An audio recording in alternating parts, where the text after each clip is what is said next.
Hi guys, it's Kelly Ray. I wanted to talk about wasting money on marketing, or rather, not wasting money on marketing today.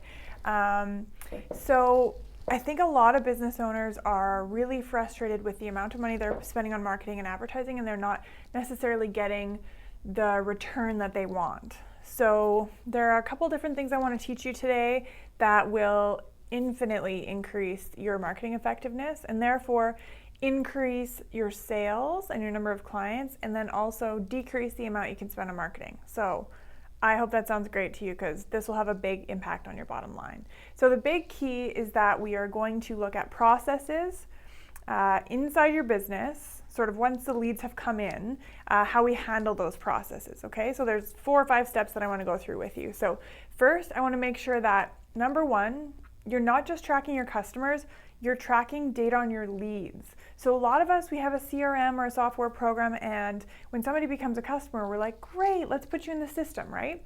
But that's a mistake. You need to be tracking as soon as you get the inquiry. So get as much information as you can. That's number one. Get as much information as you can on that lead, from that lead in the beginning. So at bare minimum, we need to track how they heard about us, because we need to know what source of advertising or marketing compelled them to come and see us.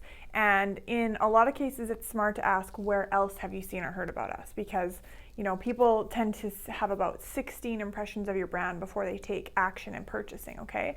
So we want to collect for sure their name and number and email if we can, for sure how they heard about us, and just keep track, even on a manual like tally sheet by the phone. And anybody who answers the phone, make sure they're tracking this. How did they hear about us? Even if they don't get their name, how did they hear about us? Did we get 10 leads from Facebook today?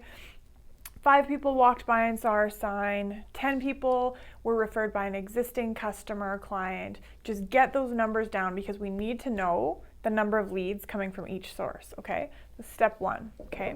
Second, when you are collecting data on your customers, you need to be as detailed as possible. So I highly recommend giving your customers like a survey when they start with you, or if you don't think it's appropriate, maybe a little bit after they start with you. But your ideal customers, we want to know everything about them: their age, what they do for a living, what their hobbies are, what social media they're active on, what sort of media they consume, do they have kids, did they go to church? Anything you can find out about your ideal clients, we can use this to better target our marketing. Because if you're just sort of trying to market to everybody, you won't be able to really speak to anybody. So if you're trying to be everything to everybody, you'll fail, right? Or you'll waste a lot of money. But if you narrow it down and you look at, let's say your top 10% of customers are all 35 to 45-year-old women with kids. They all, for some reason, play soccer, or almost all of them. And they love massages, you'll find these commonalities, I guarantee it. Take the top 10% of your customers, your ideal customers, and just survey them or find out as much as you can about them. And 80% of them will have these commonalities. And then you just use those to do more targeted advertising. So for example, maybe sponsor a soccer team, or when you're advertising on Facebook or LinkedIn and you can go and select interests, we can talk about soccer, we can talk about kids, we can talk about like mom life, that sort of stuff, Some of my clients even found out what their ideal clients drove, and that was magnificently helpful when we were doing targeted advertising. So be as detailed as possible when collecting information on your customers. Step 3, you have to have a follow-up procedure, and a good one. And a hardcore one, some of my clients might say.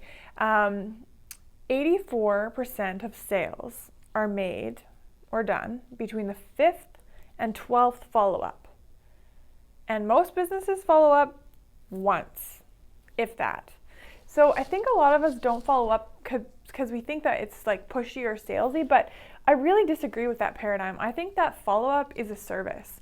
And I think if you don't follow up with a client who needs your product or service, who needs your help, I think you're doing them a disservice. So there will be the odd customer who says, please don't follow up again, I'm not interested. And that's fine, that's when we absolutely stop. But in other cases, we need to make sure that we follow up at least 5 times.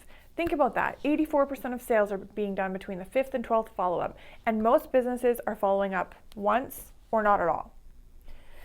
So you can totally get a competitive advantage over your competitors by just following up.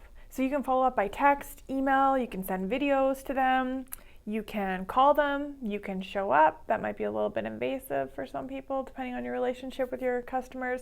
But the point is to do things that, not comfortable, to do things that your clients will like. So don't follow up in a way that's annoying to them.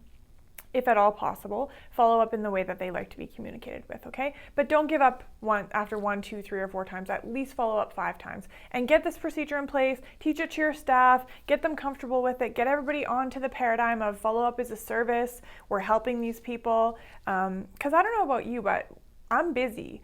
And when I forget something in a cart, like for example, okay, my husband's birthday's coming up, and I tried to order him these, I can't tell you because he might watch this.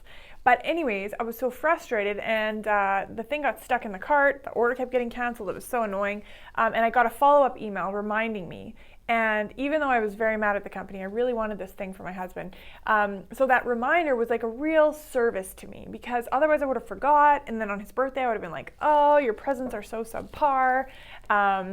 So other things like that, when you get reminders about, for me, for coaching, I know there's a lot of people who think about getting business coaching for quite a while. And I keep in touch with some people some people, I think the longest period was like a year. And they're like, sign me up. And so that probably was like 52 follow-ups, because I send out a Monday email. So they're getting an email every week from me just saying, with free tips, that sort of thing. And that's another point. You don't have to follow up and say, hey, it's me again. Are you ready to buy? You can just send, hey, I thought of you. Here's a great article. Or, hey, I thought you might like this special deal that we have going on, if that fits your brand. Number 4. Sorry, this is going to be a long one. Number 4, I want you to calculate return on investment, cost per customer, cost per lead, and conversion rate separately for each type of lead source. So that means for Facebook, for return on investment, we want to calculate how much we got from Facebook, how much business we did, versus how much we spent. Okay? And then cost per customer for Facebook, how much we spent on Facebook, and how many customers we got out of it. And then because you're also tracking your leads, we can calculate cost per lead. So how much we spent on Facebook divided by the number of leads that came in. And then finally, conversion rate. So if we got 100 leads from Facebook in a month and only 10 of them converted, the conversion rate is 10%. Now, when you have low conversion rates on one of your types of advertising, you really want to take a look at a procedure there, because either maybe the message isn't congruent with what actually happens when the person comes into the business, or you've got a person who's not following your lead procedure. But really investigate that. When you've got a low conversion rate, that's a problem. But I want you to look at all 4 of those, okay? Return on investment, cost per customer, cost per lead, and conversion rate. Because if you only look at 1 or 2 of them, you don't really get the whole picture. You don't have, the full set of tools that you need to analyze whether the marketing is effective. And if you can't really analyze it, then you can't stop doing one thing and start doing more of another. Do you know what I mean? And that's what business coaching is all about. Do more of what works and stop doing what doesn't work. So that's what we want to do in your marketing. So finally, the 5th thing, last thing I promise, you must systematically assess your customer path and your lead handling processes. So we need to be systematically, monthly at least, making sure people are following the lead process, making sure that maybe we need to tweak it if things are changing, and things are always changing in business, right? We need to be surveying our customers, ones who do convert into customers, and also we need to be surveying people who don't convert into customers, because they might have some really cool feedback for us on why they didn't convert. You should be mystery shopping your people who are handling leads. Let them know about it. We don't want to do anything sneaky, but that should be part of their feedback. Every month or so, every couple times a month maybe, you have somebody call, and then they rate your staff on the procedure they were supposed to follow. Did they say this? Did they offer that? Were they kind? Were they polite? Were they knowledgeable? Were they helpful? Did they make me feel important? And that needs to go on your calendar. Systemize it, put it in your calendar, review it. If you do all these things, I guarantee you'll spend less on marketing and you'll increase your sales, okay?